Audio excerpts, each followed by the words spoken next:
মন্দির নির্মাণের কাজে মিস্ত্রি হিসাবে কাজ করলে ইনকাম হালাল হবে কিনা।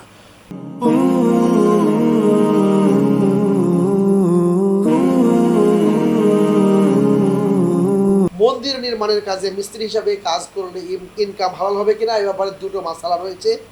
প্রথমত, অনেক ওলামা একরাম মনে করেন আপনি ডে লেবার হিসাবে যাবেন, কাজ করবেন, টাকা নিয়ে আসবেন, এটা আপনার জন্য হালাল।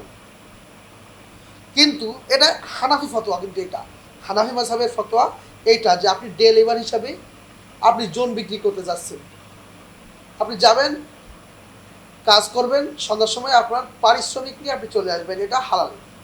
এটা হচ্ছে হানাফি মাযহাবের ফতোয়া।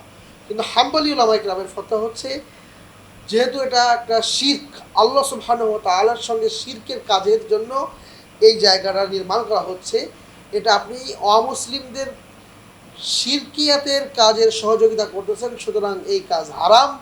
এই কাজ করে সেখান থেকে পারিশ্রমিক গ্রহণ করাও হারাম, এবং আমার কাছেও এটাই বেশি যুক্তিযুক্ত ফতোয়া হিসাবে মনে হয়।